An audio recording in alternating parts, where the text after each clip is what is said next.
ৰাইজ আজি মই মোৰ ফেসবুক লাইভত এটা মই বিশেষ কথা ক'ব খুজিছো কাৰোবাৰ লগত হয়তো মোৰ বক্তব্য নিমিলিবও পাৰে কিন্তু ৰাজনীতিত থকা দিনাখনৰ প্ৰায় মই মোৰ মনৰ কথা স্পষ্টভাৱে ৰাইজক কোৱা বা ৰাইজক মই যি ভাবো তাক স্পষ্টভাৱে প্ৰকাশ কৰাৰ এটা মই সংকল্প লৈছিলো আৰু প্ৰতিকূল পৰিবেশৰ মাজতো মই স্পষ্টভাৱে কথা কোৱাৰ সদায় চেষ্টা কৰি আহিছো শ্ৰদ্ধাৰ ৰাইজ বৰপেটাৰ আতচবাজি উদ্যোগ অসমৰ থলুৱা উদ্যোগ দীপাৱলীৰ দিনটোলৈকে বৰপেটাৰ আতচবাজিৰ কাৰিকৰসকলে অপেক্ষা কৰে দীপাৱলী আহিব মানুহে আমাৰ আতচবাজি কিনিব আতচবাজি আমি বিক্ৰী কৰিম আৰু হেৰে আমি পৰিয়ালটো চলাম বছৰটো বহুত সপোন লৈ তেওঁলোকে আতচবাজি নিৰ্মাণ কৰে বহুত সপোন লৈ তেওঁলোকে এই থলুৱা শিল্পটোক বচাই ৰাখিছে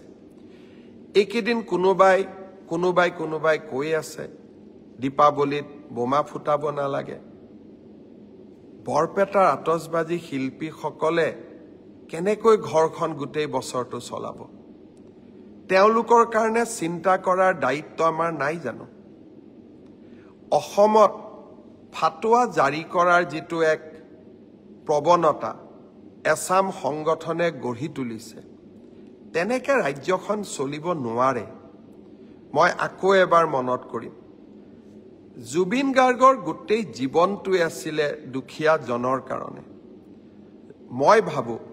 জুবিন জীয়াই থাকিলে প্ৰথমতে জুবিনে সংগঠনসকলক কলেহেঁতেন যে বৰপেটাৰ আতচবাজি শিল্পটোক আমি মৰিবলৈ নিদিওঁ মই অসমৰ ৰাইজক আহ্বান জনাম বৰপেটাৰ আতচবাজি শিল্পটোক জীয়াই ৰাখিবৰ কাৰণে দীপাৱলীত আমি থলুৱা শিল্পৰ বা থলুৱা আতচবাজি কাৰিকৰৰ পৰা কিনা বোমা আমি নিশ্চিতভাৱে ব্যৱহাৰ কৰিম আনন্দত নহয় শিল্পটোক জীয়াই ৰাখাৰ কাৰণে আৰু জুবিনৰ আদৰ্শক জীয়াই ৰখাৰ বাবে কোনোবাই মোক বেয়া পাব পাৰে